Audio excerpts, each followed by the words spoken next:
Hey folks, John Bernakevitch here with All Points Design. That's allpointsdesign.ca. And today we're talking about the Oregon State University Permaculture Design Certificate, or the template actually, but for the Permaculture Design course and certificate. Today we're talking about the plant design, the plant layout assignment. And what I do is unique to me. It's the way I look at this and how I work at this. So this is just the way I do it.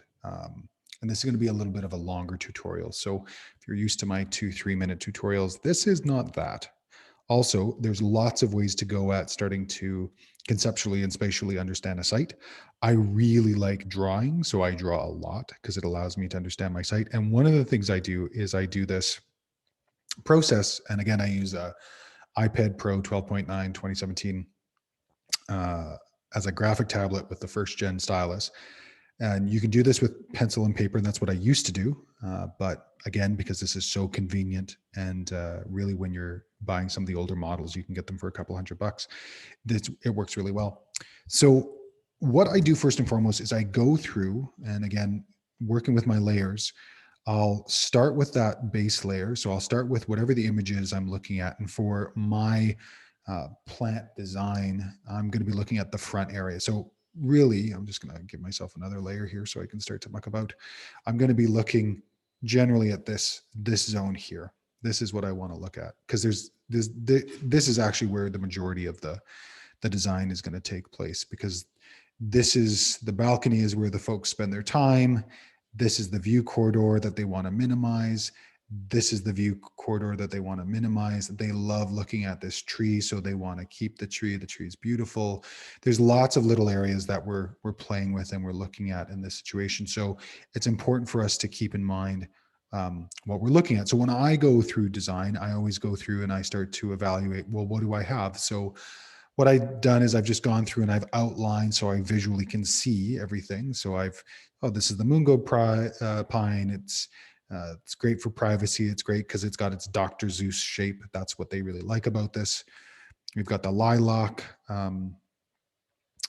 plus because it frames the way this window looks. So when these folks look out this window, I'm just going to draw it up for you guys here.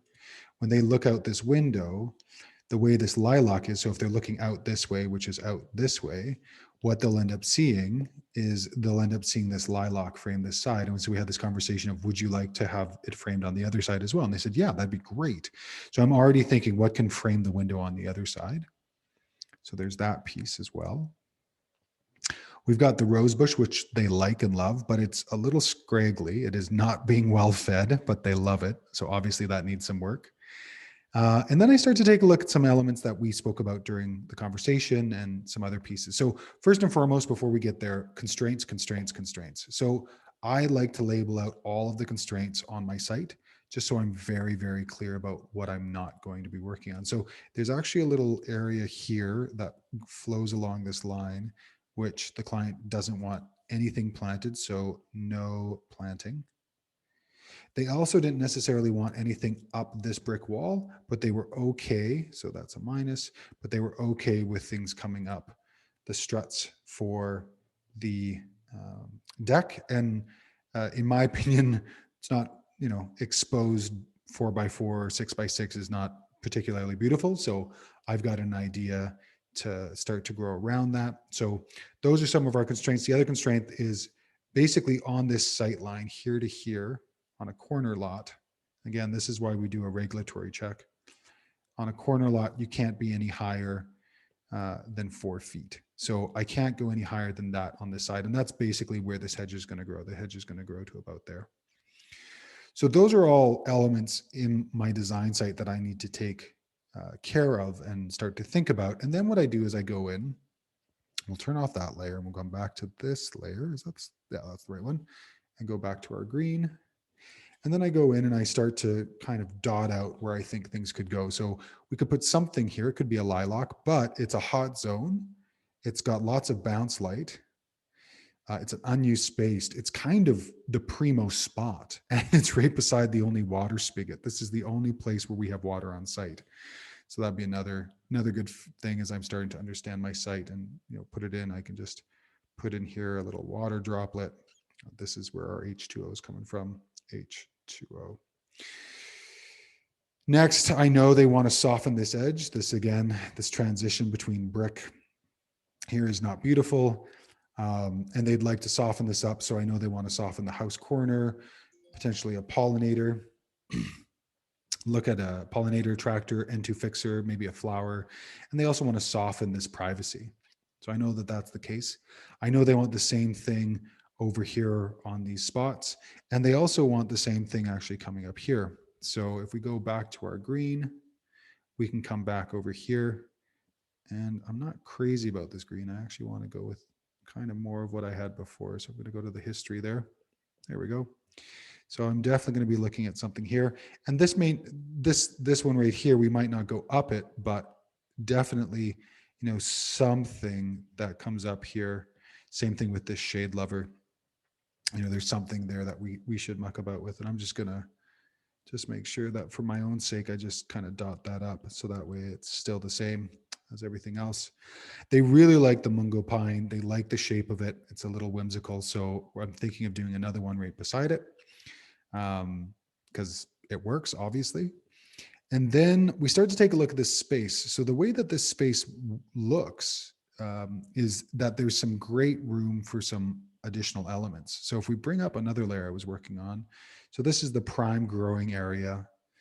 And then over here, we've got another growing area where this is super hot. This won't be the focus of this design. The focus of this first plant system is just going to be the front here. This is basically a transitional area because we've got out front, which is basically going to be, you know, they don't go there that much. That's going to be like a zone 3, maybe a little zone 2, because there's no reason to go there. But if there is a reason to go and pick, they're really interested. And the major thing these folks asked for was raspberries and any other berries that they could bring into their site. So I have a couple of berries that I quite like in this area. And once you're into the prairies, you're into berry country. So it's an important thing to keep in mind. So basically in this situation, what I'm looking at, I'm always going to use a new layer so that way I can delete old things and not worry about other things. Oh, and that ended up on that layer. Okay. See, there you go. It's always different. I'm starting to play around and I like playing in space. If you don't understand sizing in space, then this will be a little difficult. Always get a sense of what your heights are. So, you know, we already went through this, but this was 1.22 meter. This was 2.44 meter. Just make sure that I'm not doing that on yeah, great. So basically we've got the height of a person being about this tall. You know, that's about our height right there. So we'd be looking at probably a 6-foot high trellis. And in here, I would probably be doing raspberries because that's really what they're looking for. And so once I start to get a sense of what might go here, I might turn off my back layer so it's not as noisy. And now I'm starting to see how the site's taking shape.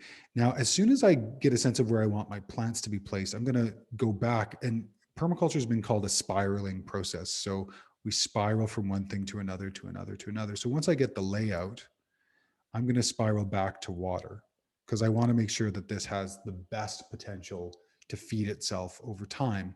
So as I take a look at this, we go back to our soil assessment and we get a sense that this is compacted. So that's a minus. This is compacted. Generally has low biology, low bio. Generally has low water holding capacity. So it has low interstitial airspace and not a great amount of surface area. So I know I have to do some work here. So I know generally on this site, what I'm going to have to do is decompact. And I'm going to do that mostly with a broad fork. And I'm mostly going to do that with a rototiller if we can get one. Rototiller. I don't mind tilling once over time. The other thing I need to be aware of is going back to this water element. Well, where's the water coming from? Well, if we take a look at our site, we have all the water that flows directly onto this, which is great, but it's not going to be enough for the raspberries. We have our downspout that comes this way, and then empties here, which is no good to us over here. Gutter's already set. I could change it, but generally that's time, money, and energy that usually could go someplace else. So this whole surface of the roof is all flowing that way. So no use there. So basically I want to figure out, well, how can I capture all the water that's flowing on this site and how can I put it into situ? So what I'm thinking is I'm going to create a swale plus a pathway plus a compost all in one. And so what I'll do, if this is our horizon here and this is generally our slope, which is, you know, if this is A and this is B, this cross section is generally like this. You know, that's A and that's B. This is our little pie slice, maybe more like this. What I can do is I can cut into that area maybe twice. And what I'll do is I'll fill that with wood chips and fill that with wood chips. And then at the same time, this then becomes a place for water to collect as it comes down. So it'll collect in here. And so if I plant my raspberries here, I've got the opportunity to catch and store that water. And over time, what you'll find is that you'll get soil at the bottom here. And this is a treasure trove for earthworms. They just love being down here. If I make this wide enough and deep enough for a wheelbarrow, which is almost always what I make my pathways for, because I want the wheelbarrow struts to stay at the bottom, then I've got the pathway in and out. And what I might do is I might actually put this on both sides. So I might put this on the inside. Oh, that's the wrong blue. I may put this on inside and on outside this trellis. So I've got both sides, and it'll also help the mungo pines. So that's a great little start. And then what am I putting on the other side? So if we want to switch this up, I'm going to pop out from this view. I'm going to go up to my overhead view. And so this is where I've been playing a little bit more with this idea, is that we can have, just going to pull up, there we go, is that we can grab all of this water. So this will be a contour swale trail, and this will be down here, a contour swale trail. And depending on our sizing, we're going to have 1 or 2 raspberry trellises, probably at least 1, and then potentially a second one that's up here. But again, I've got this no more than 4 feet area. So I have to be careful of that because that's a regulatory issue. And then what I'll probably do is I'll probably move into bushes along this. Now, something I've learned over many, many years is you always want to be able to step up and down. So that means we're going to want to swap out 1 or 2 of these bushes for some kind of rock, just a nice rock for people to step up and step down. Same here, a rock to step up and step down. And I'll probably go with things like gooseberries. That's a terrible color for me to be drawing things in. I'll probably go with things like gooseberries, probably go with josta berries and hostas. Probably work with something like any of the ribes, any of the currants. These clients don't particularly like currants, but they're open to a currant I love called clove currant, which for the northern climates is great. So basically what I'm doing, going back and forth, is I'm taking a look at the area, taking a look at what I can go into, seeing where I can put the water in, seeing if those species work with our local ecology. Are we going to have to be working with them or without them? I'm going back and forth to see, does everything fit? And most importantly, is the layout good? Do I have access? Can I harvest? Can I maintain? And if you've kept on all the way to the end here, here's one of the most important pieces. Am I respecting the mature crown height and that there is still space in between? One of the major mistakes that people make when they're designing is they put trees that overlap at canopy height, at mature height like that, but when they plant them, they think they're so far apart from each other. You can mulch in between, you can plant annuals, you can do all sorts of things, but leave your climax species, your key species, the ones that are supposed to be producing for you, at height. So this tutorial is really about going back and forth between these different elements like your climate, right? Different elements like your topography, different elements like your water, your access. What are the species, or what's the flora you're going to put there? What's the animals? So for me, it's earthworms and working with those elements. Do we need any fencing in this situation? I'm going back and forth through the keyline scale of permanence, which we've talked about before, and saying, how does this all work? And here's the best part. I'm always sketching. I'm always drawing. I'm not worrying about the computer render. And truthfully, if you end up sending something like this, as long as you then go, okay, all of the red squares. So if you give me a legend like this, red squares are raspberries. Great. You give me the purple. Okay, purples are goose, and you don't know what subcultivar yet. That's fine. The red bushes are, let's say, yosta berries. Great. That's all we need to really get a sense of this. But I'm always going to ask, and all of your instructors are going to ask, where is the water coming from to establish? Where is the water coming from to maintain? And here's the most important part. When that water fills up, because it will, where is it going to overflow? So we know that we've got, I'm just going to erase a few things here. We know that we've got this storm drain right here, which means if we collect all this water here, we can actually help these folks out, and we can take away, I'm just going to do a whole another layer. We can take away this whole area from their flooding issue, and we can instead put it down this drain. Now these drains do connect, this drain and this drain, but if it's only a small amount of water, chances are it's not going to overflow. So we can actually push this water over here, so that way it doesn't necessarily come down this way, because normally it floods here and then it'll flood out like this.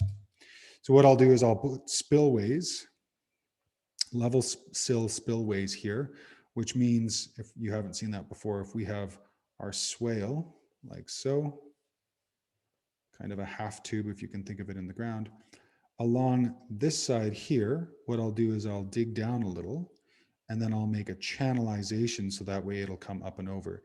And as long as it's super flat, sometimes we can rock it as well, that water will then flow down and out.